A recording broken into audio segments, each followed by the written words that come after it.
The Jedi Code is like an itch. He cannot help it. Where is he? Hello there. Welcome to Explosion Network's Obi-Wan After Show, where we'll be breaking down, discussing, and reviewing each episode of the Disney Plus original Star Wars series, Obi-Wan Kenobi. My name's Dylan Blight. Joining me, Ashley Hobley. Oh, hello there. Excited to be here for this penultimate episode. Yeah, it's crazy. Already at the penultimate. Yeah. Didn't see it coming. But we're here. Well, we literally saw that it was episode 5 out of 6. No, that's true. That's a good point, yeah. I knew when I clicked play, but yeah. What are your overall thoughts this week's episode? About this episode, in which the synopsis was Imperial Forces attempt to draw Obi-Wan out, part 5, directed by Fucking these synopsises, I hate them. You are correct. I forgot to say part 4, part 5, directed by Deborah Chow, written by Joby, Andrew Stanton. Andrew Stanton, a Pixar fame. Yeah. Fuck the synopsis though. What'd you think of this week's episode? I mean, this is the episode that we were kind of waiting for. Like everything, it was revealed all about the third sister, why she's doing what she's doing, and so it wasn't as straightforward as kind of, huh? Isn't it the fourth sister? Well, it's the third sister. Is it? Oh, yeah, no, it's third sister. Yeah. You know, reveals what she's been doing this entire time, filled in, I guess, a bit of a backstory. It was a little bit too tell, not show, you know what I mean? But yeah. I know whether maybe they cut down on the youngling attack to make it a little bit more palatable for people. But yeah, I really enjoyed it, you know? And we get... It opens with a flashback, and I'm like, wow, they're going to go do a whole flashback episode like they do in every single Star Wars thing. But no, it's only intercut, you know, of Obi-Wan teaching Anakin about his weakness in that. So, yeah, I found it really enjoyable. We got a bunch of characters. Kamal comes back. He's fun. And then, you know, it sets up what should be an interesting last episode. What are you doing? I thought it was fine. I feel like there were some good things and bad things, so a little bit of a mixed bag, I guess. Darth Vader, like OP power shit happening. That was really cool. Like seeing him grab the ship. I thought that was fucking badass. I love that because they did the opposite of the Rise from Skywalker. Yeah. There was another ship the entire time. Where it was the first time, I don't know. It was a secret. It just broke out. Was it still was the ship that he ripped, like, was the other ship behind it the entire time? I haven't gone back. I have no idea. You only looked at the one that was about to fly away. Yeah, I don't. What, did you have enough energy then to go pull the other one down? It was too fast. It was gone. Yeah, his force bar was empty, you know? Okay. I enjoyed all the stuff with Reva, third sister, and I feel like she continues to be the best character in this show. Sort of like the character that has the most potential, I guess, which is why it's super disappointing at the end to have her left with a lightsaber stab for her. I mean, I assume she's going to be in the finale, like the next episode. Yeah, after what she's going to live. Get to that, but yeah, she's going to live somehow. She got stabbed in the exact same hole she got stabbed. Yeah, I don't know how all that works, but that's another weird thing. Not enough Leia in this episode. She's in the vents. She's in the vent for literally the whole episode. Like, literally, not even, it's like, she's in that episode. I didn't like a lot of, like, just a lot of the Obi-Wan stuff just, I don't know, like running around the base, the whole, like, goes out, gets captured, something, like, all of that just felt really sloppy to me. I don't know why, like, just, you know, hands over the, not only the lightsaber, but the, whatchamacallit, the data pad thing, whatever they're called, to holocron, I guess, projector. I don't know. It was a transmitter. I can't remember. Yeah, transmitter thing. Like hands it over, like full faith. I don't know. Like if you were worried about it getting to the hands of the wrong person, why wouldn't you just just destroy it, right? Just destroy it if you think, like, why give it to him? So I don't know. Would you destroy your mobile phone even though you knew there was a potential for incriminating stuff to come into other people's hands? If you thought you were going out and probably either dying or not coming back or like potentially, and you're you would like the reason. Yeah, I mean, history. Yes. So yes. And the flashback stuff, I was a little underwhelmed with, to be completely honest. I feel like it was cool at first, but the fact that we primarily only got that one fight, and that's what they chose to use as like the reason they show this fight is they're obviously back-ending it with Obi-Wan outplaying Vader and like like how he gets like super focused on winning, and like I get what they were going for, but I almost would have rather have reached that same thing without a duel, like more of like a in-depth conversation, or multiple, like shown multiple times, like he's had to teach him this lesson, or you know, something like just seeing that one fight. I was like, like whatever. And Hayden Christensen's face, not quite working for me. Like there is an element of that, the de-aging or the deep fake tech, whichever they're using. I don't know if it's CGI, deep fake, whatever choice they've got going on here.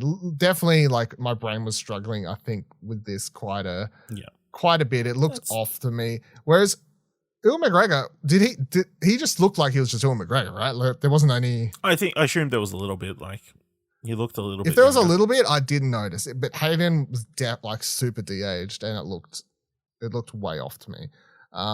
The stuff with the flashback to Order 66, that looked a lot better because obviously dark, hood on, you know, like you can, that sort of covers a lot of stuff there. You don't have to worry about it as much. And I think, that's stuff I would have liked to have actually seen more of, as fucked up as that sounds. But that's the like flashback, like instead of seeing a flashback and seeing this fight between Obi-Wan and Hayden, if we'd got more flashback just to see, like episode 1 starts with, you know, that scene with the younglings, and now we know for sure one of them was Reva, right? So couldn't we have got like a return to that, like come back to that scene and play it? Instead we're seeing it in glimpses. You know, when you got these glimpses, I wouldn't mind flashing back to that fully for 5 minutes of like I understand the continuation. Why they didn't. Just talking about like lying with dead children, hiding amongst their bodies. Yeah. That's definitely something people are going to discuss, I guess, in the coming week, that scene. And like I already went on Twitter to see if in America this has the same like content warning at the top of the episode, and it does. We don't get that in Australia. And originally it didn't in America either, but then they added it for the first episode after the fact, because the first episode came out after that horrible shooting, of course. And something is to be said for how, I mean, the fact that girl, that's the thing that's going to be, I think, discussed. And like the fact that girl had to, in that school shooting, talk about like hiding, like playing dead. And that's literally what Reva talks about in this episode having to do. Like that's crazy that is like life imitating art sort of thing. But this was filmed, you know, like before. Well before. Ages and ages ago. So crazy. But I can definitely understand how that's like content noteworthy. I am straight out going to say now, if there's any article saying that this show should have been delayed or anything like that, I'm going to say no. How about instead of delaying a fucking show, you just implement stronger gun laws instead of arguing about fucking show, like delaying fictional shows. That's get the fuck out of here with that shit. I'm going to say that right now. But yeah, that I would have actually been down for seeing more of that from. If only because I think seeing more of that scene in real time, as we did at the start of the very first episode, you could like seeing it longer would help build Reva. Yeah. Or even if it's like a bunch of like flashbacks to different moments of her, like joining the Inquisitors, working her way up the ranks, coming from the slums, you know? Because I gotta be honest.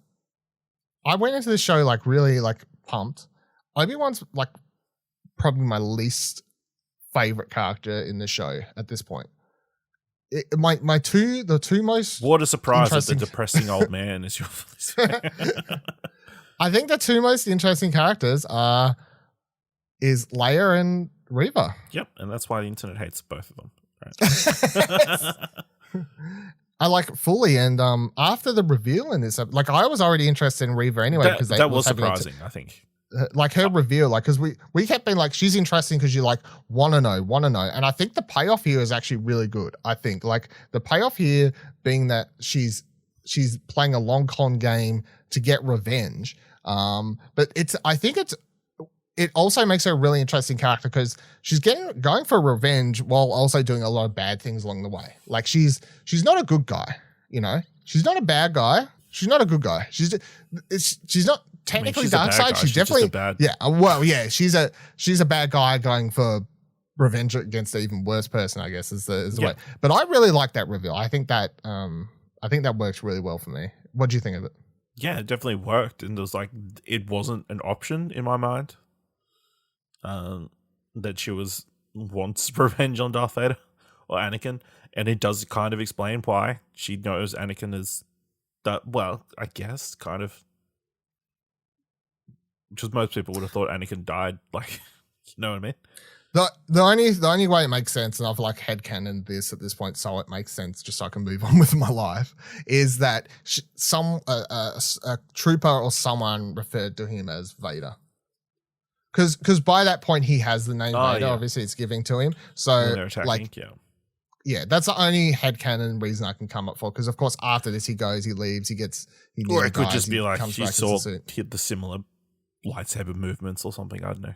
I think that there's so I'm going to say just a trooper calling Vader makes like the most logical sense. It makes sense, yeah.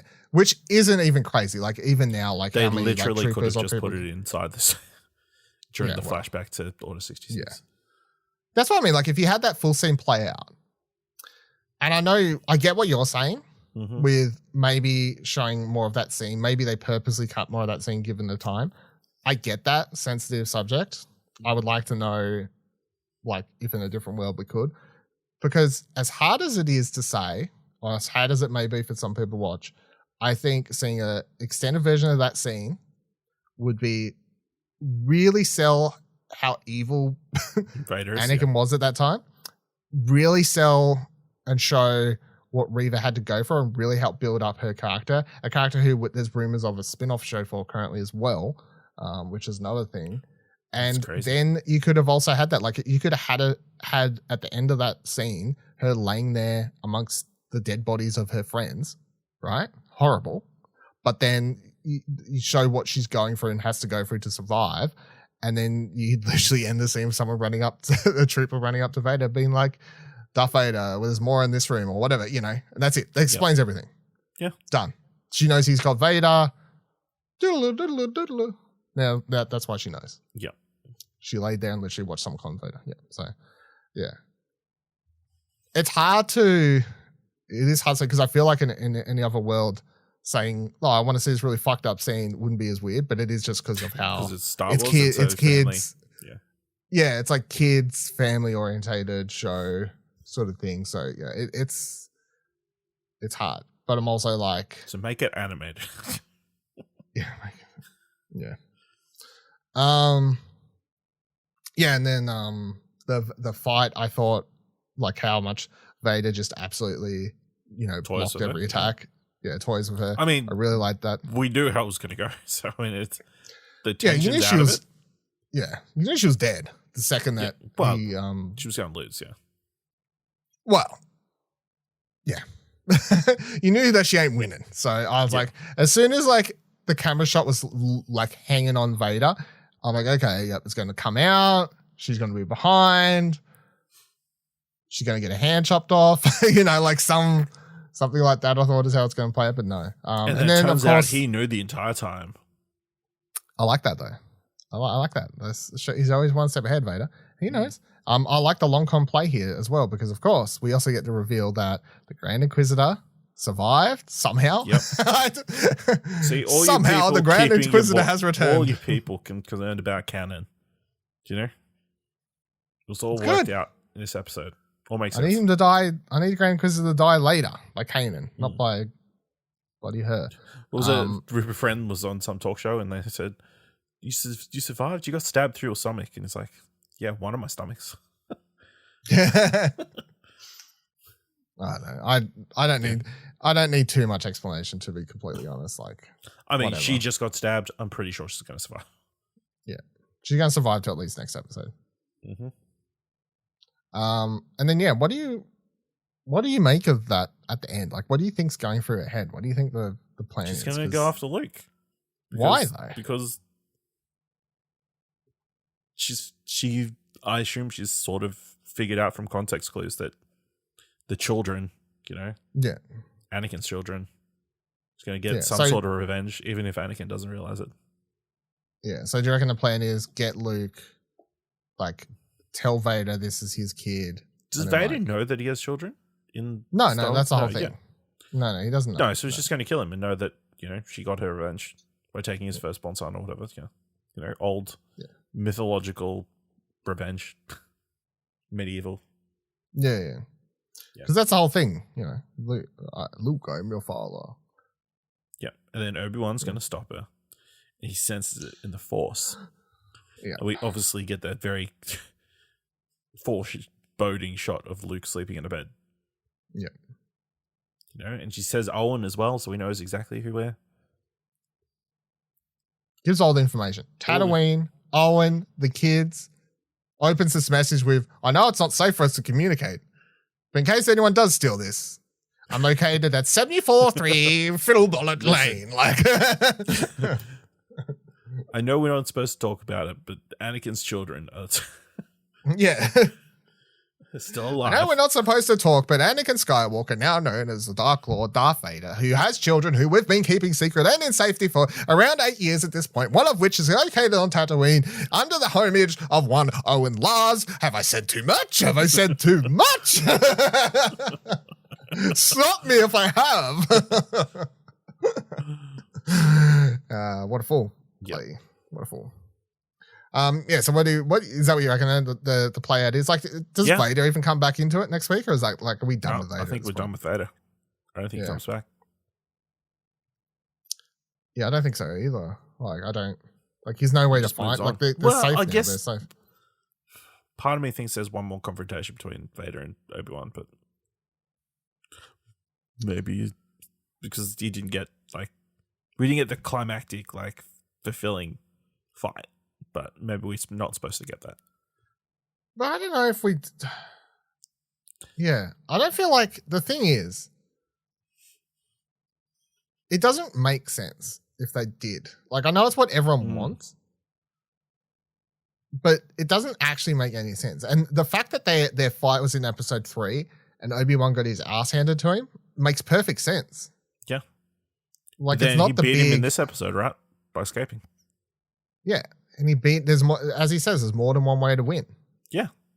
Sometimes winning is about keeping, what's he say? Jedis are about, defending, defending, like fighting or defending to keep people alive, not to kill them. So technically, like, he wins. Ultimately, Obi-Wan wins. He escapes at the end. He outsmarts Vader. He's the one who survived. So who's the winner? He is. Yep. Who's the leader? Vader. I can understand, like, that's going to happen though. We'll get to the end of next week's episode. You won't have a big bloody... he thinks that he goes to Tatooine, is like, in this spaceship, is like, I'm not going down. I hate sand. It's rough, of course. Gets everywhere. In the comics, like the canon comics, after that are set between episode 4 and 5, I actually have Vader go to Tatooine, and I was really disappointed that they didn't have him be like, oh, I hate sand or whatever, but yeah. Because it was like after he learns that Luke, like, the whole thing, of course, is that end of A New Hope, he realizes that Luke's his son and, all that sort of stuff. So then he travels to Tatooine and goes to the Owen Lars farm and all that sort of stuff, which makes sense, but yeah. I don't know. Is there anything else that we've missed? I mean, I know we'd said Leia was in the vents for like 20 hours, but, how did she not notice Lola in there hovering around? Yeah, I don't know. With all her lights in this dark vent. I thought she just flew from somewhere like further down the vents, right? I guess maybe. Yeah, I don't know how she didn't straight away be like, Lola, hi, with your evil red eye. She's like, Lola, hi. It's like, no, bitch, she's evil. Like, Lola had like saws and stuff. Why didn't she pull that shit? Yeah, he just kind of hovers at her a little bit, and then usually, it's like one little dot that she just chucks away. She also went missing for like ever, and then Leia at no point was like, hey, where's my droid at? Yeah. You know, there were bigger things happening, like Yeah, Darth true. Vader coming to attack everyone. True. It's fair. It's true. All right. Rip I'll do Tala. it. Also, I'm disappointed we didn't get to see that loader bot use that hammer. That's true, actually. That is my major grief. I know you said we've already had too much hammer action in Star Wars, but I would have liked to see a robot hit a stormtrooper with a hammer. It's a little thing, so I appreciate it. I'll let you have it. That's fine. I'll let you have it. Thank you for joining us for this episode of Hello There. Please subscribe to Holocron Entries, our Star Wars podcast, the one you're listening to this on. It has our other Star Wars shows on it, including The Mandalorians, The Very Bad Batch, and whatever our Andor after show is going to be called, and much more Star Wars content. Join us here next week for the finale of Obi-Wan Kenobi. We'll be discussing the final episode, overall thoughts, see if it actually sets it up and leaves it open for a potential season 2 of all this talk of stuff happening in the future. And then after that, Andor, whatever that's called, in like a month or so, whatever. It's like soon, coming up hot. So until then, what do I end the show with? Oh, please be civilized.